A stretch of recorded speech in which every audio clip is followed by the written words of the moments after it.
Quisiera comenzar preguntándole a Fabián del Ministerio de Hacienda un comentario que usted hizo diciendo algo así como que no hay manera de obligar a las 329 instituciones públicas, sino solo a las 68 del gobierno central. Si no hay una ley, un decreto, ¿cómo va a ser posible que nadie mande en este país y le pueda decir a las 329, usted tiene que comprar con Berlinga o con SICOP? ¿Cómo va a ser posible que las instituciones autónomas públicas no obedezcan la ley y los decretos? Muchísimas gracias, Marcelo. Muy puntualmente, y esto lo dijo justo al final de su presentación Gustavo, ¿verdad? O sea, el tema es cómo generar lo que tiene Merlink, ¿verdad? En principio es potencialmente la posibilidad de generar tremendos ahorros si todo el mundo se mete. El tema de la pregunta pues es muy interesante, y la respuesta es muy simple. Lamentablemente, en un Estado social de derecho tremendamente garantista, con una hiperregulación como tiene este país, que es el producto de una forma que configura un Estado tremendamente fragmentado, atomizado, autorreferenciado, aquí todas las entidades se crean y se vuelven y se multiplican por decretos o por leyes que van y les crean una personalidad jurídica instrumental. Y con eso entonces sacamos del Estado, ¿verdad? Bajo el concepto de un Estado, como lo hubiera dicho Nico Polanzas, ¿verdad? El capitalista colectivo ideal, ¿verdad? Alguien que puede conjuntar.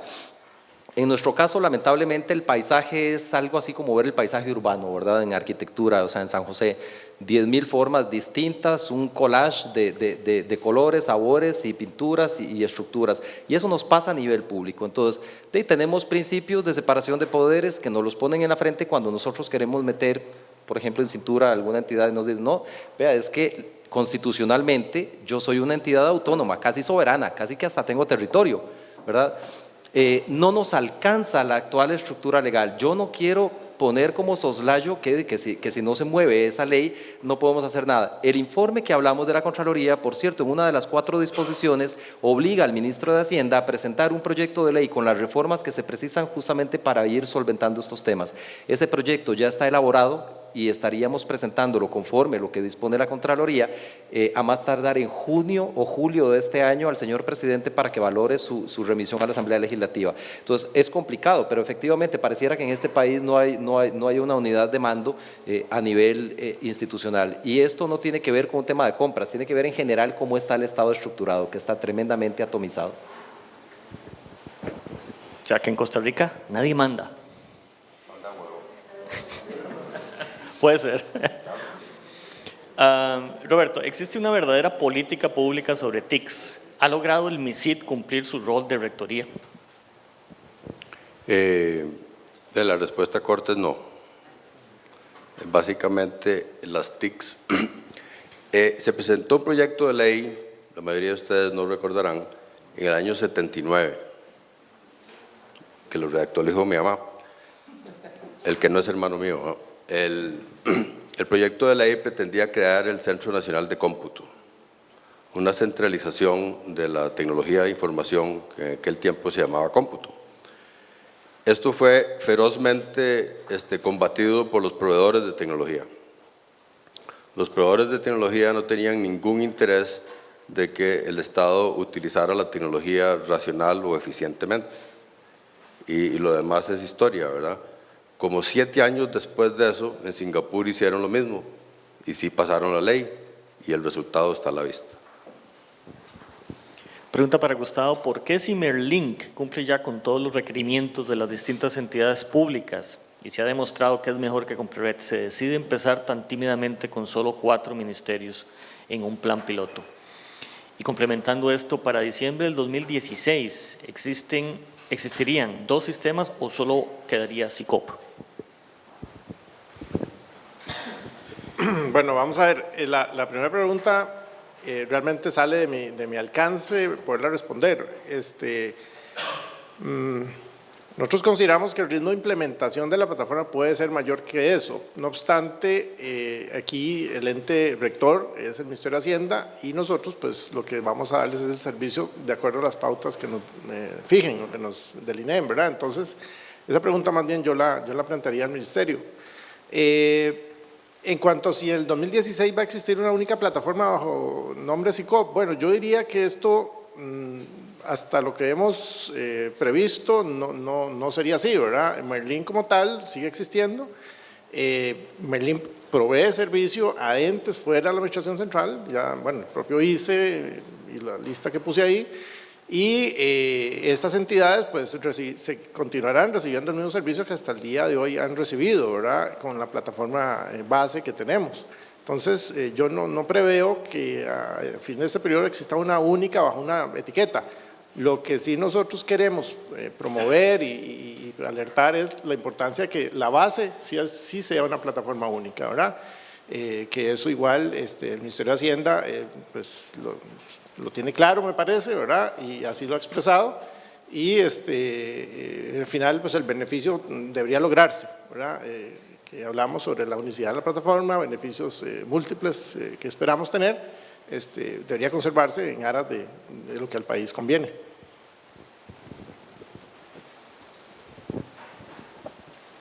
Una pregunta para Fabián. ¿Esta problemática de compras públicas refleja la ingobernanza de TICs que existe en el país? ¿Quién debe poner orden cuando hay tantos actores interesados? Gracias. Tal vez antes de responder esta última pregunta, respecto de lo último que comentaba Gustavo, efectivamente, porque la pregunta va, ¿por qué solo 4 entidades en el piloto, verdad? O sea, que entren. Tenemos 68, en principio los 4 ministerios que tenemos es porque, aunque sean ministerios, son más críticos porque a nivel de gobierno central, la plataforma que se utiliza para gestionar toda la administración financiera que va desde las autorizaciones presupuestarias, ordenación de pagos, registro de contabilidad presupuestaria y patrimonial, o sea, necesidad de colocación o financiamiento, es un ERP también que es SAP, ¿verdad? Con base SAP que se llama SIGAF. Aquí hay que garantizar que efectivamente esa conexión a SIGAF se dé porque si no cualquier proceso de compra puede quedar truncado, ¿verdad? Y es un tema que efectivamente hemos terminado de validar en estos días, o sea, ya no es un riesgo ni una preocupación, pero normalmente es como cuando modelamos, siempre simplificamos un poco esa realidad compleja de afuera y preferimos trabajar con algo pequeñito que sea manejable y luego vamos avanzando en capas. Yo lo dije y lo sostengo y lo estamos manejando en todos los escenarios.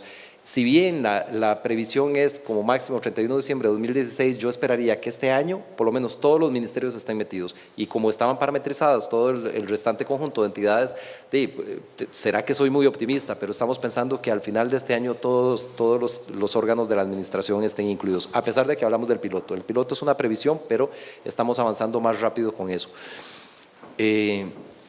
Ahora el tema, me parece que es una pregunta de juicio de valor y uno lo que pensaría, ¿verdad?, es que le corresponde al Poder Ejecutivo, desde luego, como la gran cabeza que coordina la nave que es un gobierno, plantear los proyectos de reforma que corresponden, ¿verdad?, en este caso, y garantizar una mayor gobernabilidad. Ciertamente tenemos un problema de gobernabilidad, o sea, el fraccionamiento del Estado y esta cosa de que se han escindido las entidades, creamos figuras de ministerios rectores y brazos ejecutores y ahí tenemos experiencia a la vuelta en todos los sectores, a nivel de salud, a nivel de infraestructura, y lo único que tuvimos en 12 años de experiencia fue duplicar el gasto y ser más regresivos en cuanto a efectos, digamos, en la población.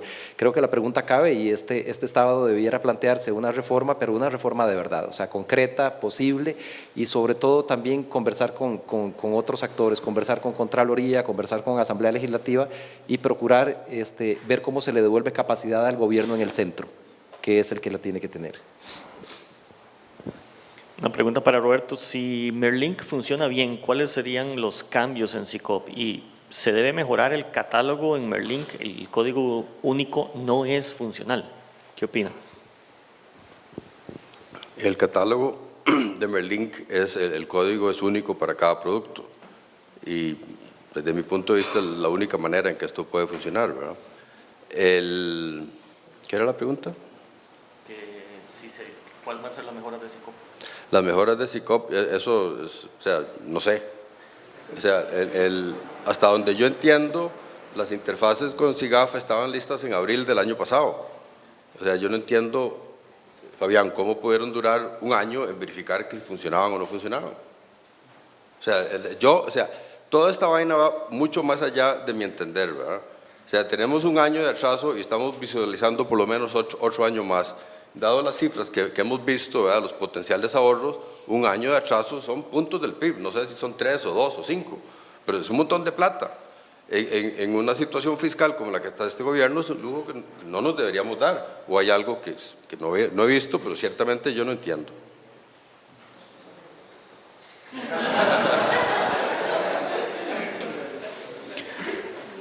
Si una institución autónoma decide utilizar la plataforma de compras públicas, en este momento sería SICOP o Merlink, ¿y cuál es el costo que tendrá que asumir para utilizarlo?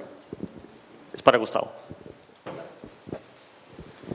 Bueno, vamos a ver, el decreto que recientemente publicó el Ministerio de Hacienda abre la posibilidad de que haya instituciones que utilicen el SICOP, ¿verdad?, la marca SICOP, por decirlo de alguna forma, aunque como dije, por lo menos la intención que ha expresado el Ministerio de Hacienda y los parámetros que hemos definido en lo que llevamos hasta el momento, ¿verdad?, estamos en el proceso de definición del contrato de servicios con el Ministerio, es que la plataforma base va a ser Merlink, ¿verdad? Entonces, finalmente el producto que se va a usar es Merlink, ¿verdad? Eso es lo que se va a encontrar. La marca, pues puede ser SICOP, puede ser Merlink, yo no le haría una gran diferencia. Eso es hasta el momento lo que se ha conversado y está dentro de los parámetros de servicio que hemos negociado, ¿verdad? Ahora, en cuanto al costo, sí, hay un costo que es el tema, yo creo, más polémico, ¿verdad? Por lo menos el que sale, ¿verdad? Cuando siempre se ha hablado de esto desde hace 4 años. Y el tema acá es que nosotros lo que tenemos que garantizar es una sostenibilidad, ¿verdad? Nosotros no estamos haciendo una plataforma para que arranque muy bien y a los 2 años ya no funcione, ¿verdad? O se detenga en el tiempo, ¿verdad?, y se vuelva obsoleta, etcétera. Entonces, ¿qué estoy diciendo con eso? Bueno, tenemos que sostenerla. Si la Secretaría Técnica hubiese contado con un presupuesto como otros países, como Singapur o Corea, etcétera, millones de dólares, pues no hubiéramos incurrido en eso, ¿verdad? Aunque les cuento que en Corea, por ejemplo, las entidades públicas pagan por el uso de la plataforma, ¿verdad?, dependiendo del uso que hagan. El tema es un tema de sostenibilidad, ¿verdad? Entonces nosotros evidentemente al hablar de que proveemos un servicio de plataforma electrónica, tiene ahorros, como ya los dije, ¿verdad? El simple hecho, por ejemplo, que ya las entidades autónomas dejen de invertir en tecnología para compras, ya significa un ahorro.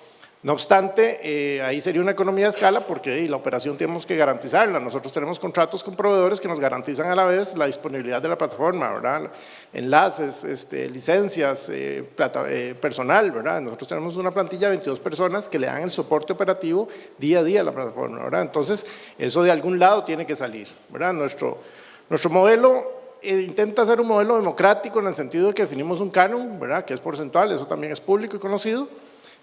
Donde una entidad, les voy a citar, el Colegio Universitario de Limón, que compra 45 millones de colones al año, bueno, paga un monto ridículo, ¿verdad?, por tener acceso a una plataforma de primer mundo como es Merlink, ¿verdad? El ICE o el Banco Nacional o el Instituto de Seguros, que compran miles de millones al año, pues pagan proporcionalmente, ¿verdad? Entonces la idea es que demos la oportunidad a todos aquellos que no tienen la capacidad presupuestaria de contar con un sistema electrónico como es Merlink, a que lo puedan usar pagando proporcionalmente por su uso, ¿verdad? Entonces esa es la lógica de este modelo. Ahora, los beneficios que hemos cuantificado superan por mucho el tema del pago de las entidades, ¿verdad? Entonces nosotros nos creemos que el mensaje que tratamos de dar es el sistema le va a producir beneficios, ¿verdad? Transparencia, ahorros, eficiencia, y eso tiene un valor, tiene un costo, ¿verdad?, anual en los presupuestos de todos, ¿verdad? Y nada más que, evidentemente, para que yo pueda operar ese sistema que les va a dar eso, necesito una contribución, ¿verdad? Entonces, por eso, esa es la lógica por la cual la plataforma se cobra, no es gratuito, ¿verdad? Entonces, en eso hemos sido claros desde el año 2012 que se empezó con la plataforma. Pregunta para Roberto, ¿cómo hacer para que un sistema como SICOP respete la neutralidad tecnológica, ya que Merlink no lo hace y SICOP se basa en él? Siempre hemos dicho, yo por lo menos en el informe que hice y cada vez que me dan chance, yo siempre he dicho que Merlink requiere mejoras, ¿verdad? Como por ejemplo, yo soy usuario de Mac, siempre lo he sido, desde hace 30 años, ¿verdad? Y para hacer una oferta en Merlink tengo que ir a buscar una máquina Windows en algún lado. Es incómodo, es inconveniente, pero, o sea, me la trago y siempre llamo 800 Merlink y son una belleza. Las muchachas me ayudan porque yo no sé usar Windows y es una fatalidad. O sea, pero a mí me parece que el esfuerzo, también yo creo que Merlink tiene problemas de usabilidad. O sea, y todo el mundo sabe que la facilidad de uso es inversamente proporcional a la cantidad de funcionalidad que tiene un sistema. Entre más cosas sabe hacer el sistema, pues más difícil es usarlo. Entonces, a mí me parece que el esfuerzo de hacerle adaptaciones o mejoras a Merlink debería dirigirse a estos lugares, ¿verdad? Hacerlo más fácil de uso, por ejemplo, hacer diferentes tipos de usuarios. Un usuario como yo, que soy una pyme, y nada más hago ofertas de un solo producto, o un usuario que son un montón de gente y tienen firmas mancomunadas, que yo preparo la oferta, el otro la prueba, y el otro la manda y no sé qué.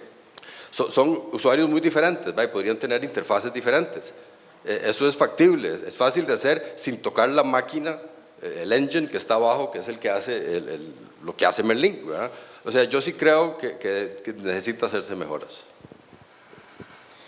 Pregunta para Fabián: que el Merlink no se unifique con el SICOP, ¿obedece a una revuelta política hacia el actual gobierno? Está mal, que el Merlink no se unifique con el SICOP. No sé qué se refiere. Para don Gustavo y don Fabián, favor contestar el comentario de don Roberto sobre el atraso.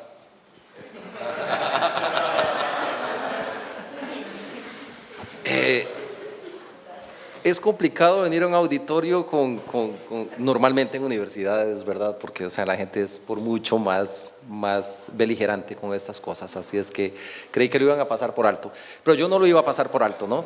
Yo lo tengo muy claro.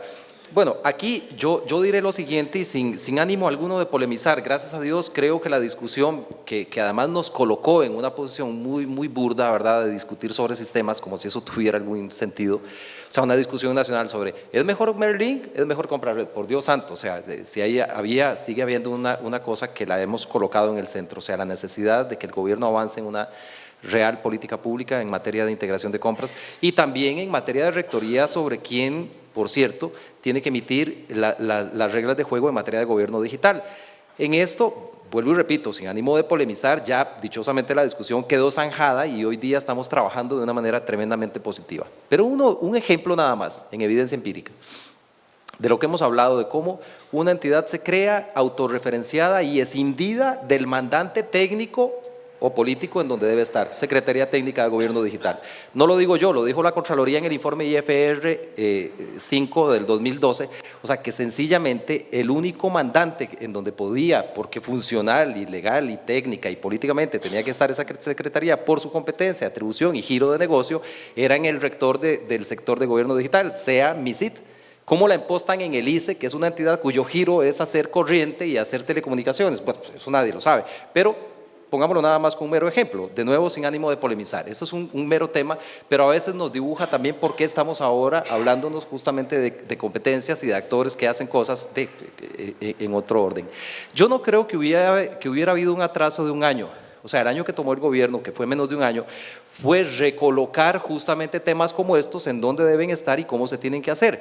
Esto no es óbice ni para avanzar, ni me parece que hubiera retrasado, pero más bien potencia lo que podamos ahora hacer mejor, claro, con una clara comprensión de roles, qué hace MISIT, qué hace RACSA como proveedor, qué hace el Ministerio de Hacienda desde el punto de vista de las reglas funcionales de negocio. El resumen del cuento es simple. ¿Perdimos un año? No lo hubiéramos perdido. Y voy a decir algo absolutamente, aunque suene un poco arrogante, pero sin temor a equivocarme. Si hubiéramos implementado el Sistema Unificado Electrónico de Compras Públicas con el anterior decreto, el resultado en términos de ahorro sería exactamente el mismo que vamos a obtener cuando terminemos de implementar SICOP, porque nada más estaba constreñido a las 68 entidades de la Administración Central. Perdón, pero es que no hay ninguna diferencia. O sea, lo mismo que íbamos a hacer en el decreto anterior con Merlink es exactamente lo que vamos a hacer con SICOP. Por eso soy crítico y sigo insistiendo, el tema no se resuelve aquí, el tema es procurar las reformas que le amplíen las atribuciones a un Ministerio de Hacienda para poder meter, independientemente de que quieran o no, a otras entidades de derecho público dentro del sistema. Bueno, vamos a ver, desde el punto de vista estrictamente técnico, yo sí considero que hay un atraso. A mi gusto, nosotros hubiéramos podido avanzar nuevamente el plano técnico. Hablo por el tema de que se hizo un esfuerzo tremendamente grande, lo hizo la Secretaría, lo hizo el ICE, lo hizo el propio Ministerio de Hacienda porque aportó recursos. Se capacitaron 700 funcionarios que hoy día hay que recapacitar, ¿verdad? Porque todo eso se perdió. Se avanzó en temas técnicos que son vigentes, las interfaces con el sistema presupuestario están construidas, ahora hay que nada más pues, hacer una revalidación que va a ser abreviada. Entonces sí se avanzó también y hay esfuerzos que se recuperan, se validan. Yo pensaría de que nosotros a estas alturas estaríamos ya muy avanzados, pero el principal problema era que pues, el ente rector, y aquí quiero también ser muy claro en esto, ¿verdad? En toda esta discusión que ha habido a nivel de país y medios y etcétera, se ha tergiversado el aspecto de que la Secretaría intentó o intenta competir con atribuciones o con aspectos que corresponden al ente rector. En realidad no, ¿verdad? Nosotros sí hemos tenido claro que nosotros somos proveedores de un servicio, ¿verdad? Hemos construido un servicio y ahí está disponible y bueno, y ahí queremos que se use. Pero hemos tenido muy claro que nosotros no podemos dictar políticas sobre el tema de compras, ¿verdad? Evidentemente eso no lo podemos hacer. Entonces lo que ponemos a disposición es una herramienta que pudiera facilitar, potenciar el tema de la política, ¿verdad? Entonces nos gustaría que la plataforma ya estuviera siendo usada y siendo potenciada, pero bueno, el principal problema, el Ministerio de Hacienda no estaba convencido, matriculado, casado, no sé cómo llamarlo, con el esfuerzo anterior, en los términos del decreto que había, y pues eso evidentemente 7 meses después genera el nuevo decreto. Igualmente nosotros estamos a las órdenes y ese es nuestro rol, ¿verdad? Nosotros no vamos a ponernos aquí a llorar para nada, ¿verdad? Y vamos a proveer un servicio en los términos que el Ministerio nos lo solicite, ¿verdad? Eso sí, pues también dentro de los términos también de lo que nosotros podemos hacer, ¿verdad? Según las reglas que se están negociando. Pero, ni modo, vamos para adelante.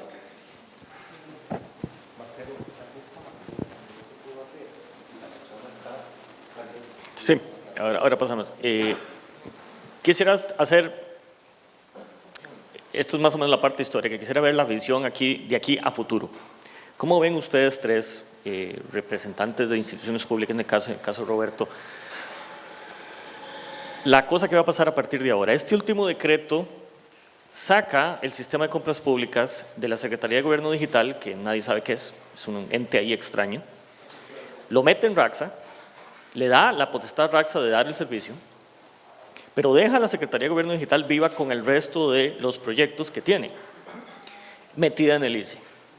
Le da la rectoría técnica, tecnológica al Ministerio de Ciencia, Tecnología y Telecomunicaciones, que es el segundo ministerio más pequeño de la administración pública, son 80 funcionarios con una debilidad política histórica. Y le da la rectoría, digamos, de las compras públicas, que es el manejo de la plata, al Ministerio de Hacienda, que es un ministerio de 1.500 personas, que no caben ni en el tobogán.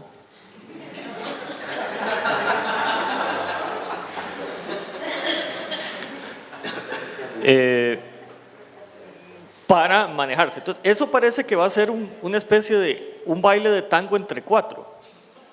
¿Cómo se baila el tango entre 4 y no entre 2? ¿Va a funcionar eso? ¿Va a haber realmente un sistema único? ¿Qué va a pasar con la Secretaría de Gobierno Digital? La chiquita huérfana le acaban de quitar el mejor sistema que tenía, el trapito de dominguear, y se lo dieron a RACSA. ¿Por qué se lo dieron a RACSA?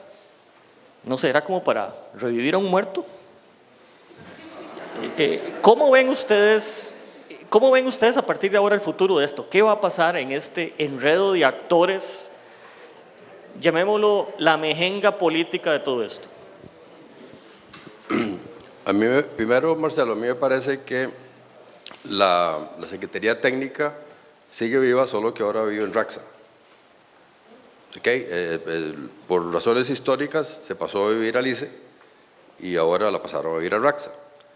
Esto puede efectivamente ser un intento de revivir un muerto o puede ser un intento de matar un vivo. Sí, hay que llamar al pan pan y el vino vino, ¿verdad? El asunto de la rectoría del gobierno digital o la rectoría de la utilización de la tecnología en el Estado Eso nunca se ha ejercido. ¿Okay? De acuerdo a la ley le pertenece al MISIT, el MISIT no tiene ninguna fuerza. Yo debo tener más de 20 años de estar diciendo que el gobierno, el Estado necesita un CIO. Tiene que haber una cabeza que diga por dónde es la cosa. Entonces siempre me dice, lo que pasa es que podemos nombrar un CIO, puede ser en el MISIT o puede ser en Casa Presidencial o en algún lado, pero no tiene ninguna autoridad, porque el Poder Ejecutivo, un decreto, solo tiene validez en el gobierno central y las instituciones autónomas son autónomas y hacen lo que les ronca, ¿verdad? Pero esa estructura legal no devalúa el liderazgo. Yo creo que perfectamente se puede ejercer una rectoría a base de liderazgo y convencimiento. Yo he visto, por ejemplo, funcionar de una manera muy eficiente un consejo de CIOs, donde se reúnen mensual o trimestralmente todos los CIOs de las instituciones y se trazan directrices tecnológicas, directrices de procesos y en países muchísimo más grandes y complejos que nosotros, ¿verdad? Y se logra hacer que todos los gatos caminen por la línea del tren. O sea, no está jalado el pelo, no es fácil, pero es posible.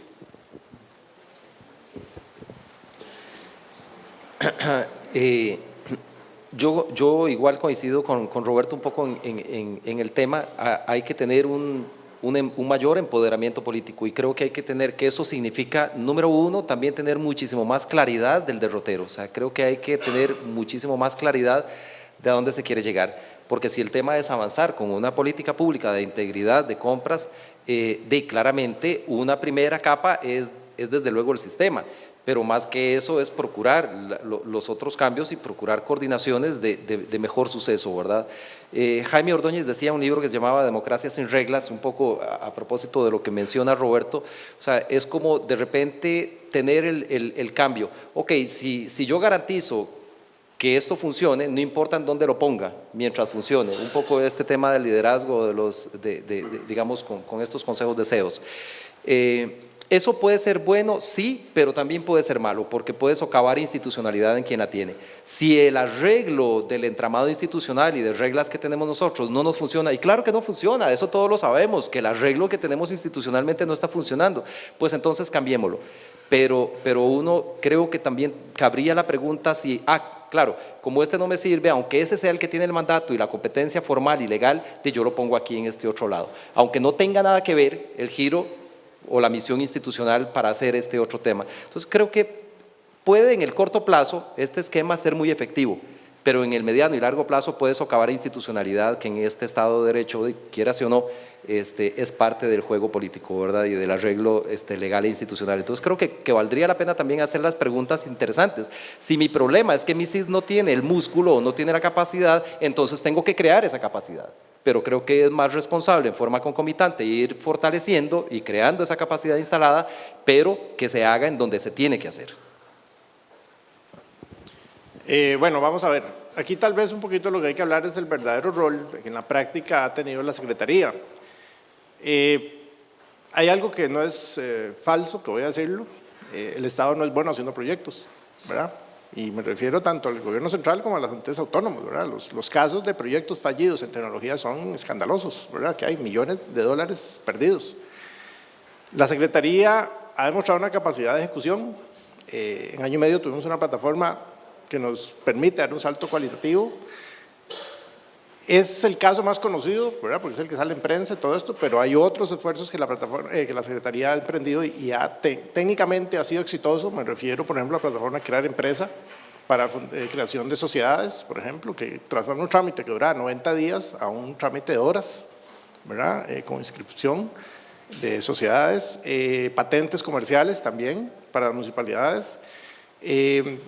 La inscripción para libre venta de productos médicos, alimenticios, etcétera, que es un proceso en libros, así yo vi los libros de actas que llevaba el Ministerio de Salud, donde un nuevo producto duraba un año inscribirse, también se reduce a un plazo de 20 días. El trámite de permisos de armas y explosivos, ¿verdad? Que era un trámite con condiciones de corrupción inmensas también, donde empresas legalizaban agentes o empresas o uso de armas de formas irregulares. También es un trámite que hoy día está automatizado. ¿verdad? Entonces, el enfoque de la Secretaría, tal como nosotros la conocimos, fue tratar de proveer solución, enfocarse a servicios que brinda el Estado y transformarlos, ¿verdad? Usando tecnología, porque eso es nuestra naturaleza. Hemos sido muy exitosos en eso, y el hecho de que la Secretaría haya pasado al ICE en el año 2009, ¿verdad? Hecho un decreto que revistió al ICE con el rol de Secretaría Técnica Gubernamental, es un decreto que existió, fue más por el tema de darle una capacidad mayor de ejecución, ¿verdad? Porque antes de eso, pues la Secretaría estuvo en presidencia, estuvo en Mideplan, pero realmente no había una capacidad muy grande, eran 8 funcionarios que no tenían capacidad de hacer mayor cosa. El llegar al ICE permitió darle ese impulso y crear toda esta plataforma de servicios que hoy día existe, ¿verdad? Y que hay más que están en proceso. Y el hecho que estemos pasando a RACSA ya es una disposición ya de este gobierno, ¿verdad? Que pues configura diferente el tema, como ya Fabián lo dice, pero en esencia nosotros tenemos el mismo mandato, dice, sigamos ofreciéndole servicios al Estado, ¿verdad? Porque eso era lo que hacíamos. Digamos, nosotros nunca hicimos un proyecto que nosotros dijéramos, bueno, ¿qué vamos a hacer? Y hagámoslo. No, nosotros siempre evidentemente involucramos el Ministerio de Salud, Ministerio de Seguridad Pública, las entidades compradoras, etcétera. Entonces, siento que seguimos en la misma función, en el mismo propósito. Ahora, el grupo ICE como tal toma la disposición de reubicarnos en radiográfica con el interés, obviamente, de enfocar sus esfuerzos, ¿verdad? Le da el mandato a RACSA a decir, bueno, usted le va a proveer servicios al Estado y traslado ahí esa división que dentro del ICE es cierto que estaba un poco, ¿verdad? Extraña, ¿verdad? Porque el ICE lo que hace es energía y telecomunicaciones, ¿verdad? Dentro del ICE, de hecho, ha sido duro que entiendan el concepto del gobierno y tal, y mucha gente lo cuestiona. Bueno, ahora pareciera que se acomoda mejor y la idea es que pues unamos las capacidades de ambos y logremos proveer. Eso es un reto que tenemos que verlo, porque esto es algo, estoy hablando de un mes hacia atrás. Entonces es un reto que viene y que confiamos que vamos a poder cumplirlo dentro de los términos de lo que siempre hemos hecho, ¿verdad? Porque es el grupo que venía trabajando ya de forma exitosa dentro del ICE. Entonces espero que los resultados sean buenos y podamos dentro de 1 año o 2 años estar viendo una mejor situación.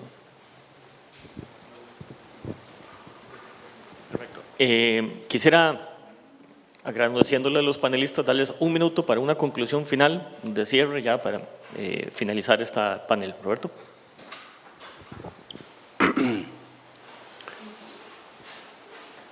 Yo quisiera que no siempre que suceda igual pase lo mismo. La historia, yo empecé mi carrera como programador del Ministerio de Hacienda hace más de 40 años. Y hasta la fecha, siempre que sucede igual, pasa lo mismo. No hay nada más fácil de realizar en el gobierno, o sea, la tarea más fácil que usted le puede dar a cualquier persona en el Estado, y siempre sucede, es atrasar. Si alguien se propone atrasar algo, siempre lo logra. Y no he encontrado la forma de evitar eso.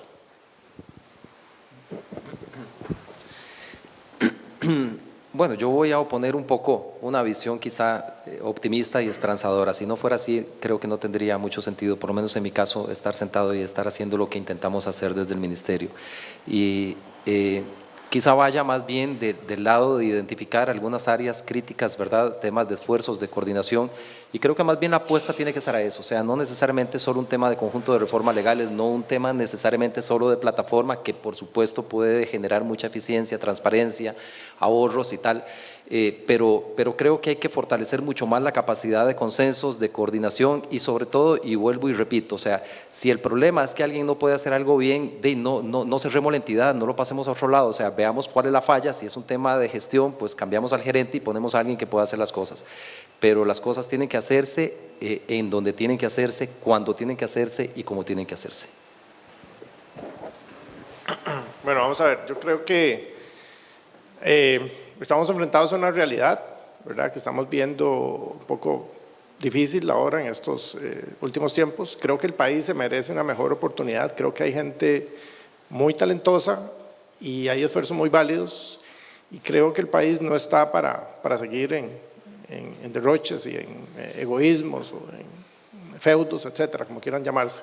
Creo que el país se merece una mejor oportunidad, nuestra obligación como funcionarios públicos, y nada nos alienta más que servir al país y poder dar servicios que uno sabe que le cambian la vida, que cambian la forma en que la sociedad funciona. Entonces, nosotros, mientras sigamos existiendo, vamos a tener ese enfoque, ¿verdad? Lo que queremos es tal vez que ese mensaje o ese sentido llegue a todos y hagamos una mejor articulación y nos apuntemos más en este barco de que vamos todos, ¿verdad? Finalmente es el país.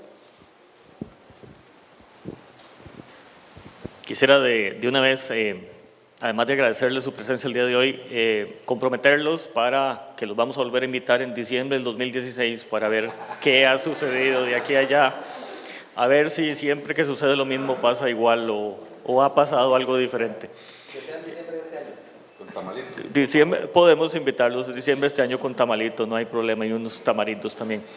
Gracias Gustavo, gracias Fabián, gracias Roberto, gracias a todos ustedes por venir el día de hoy, muchísimas gracias.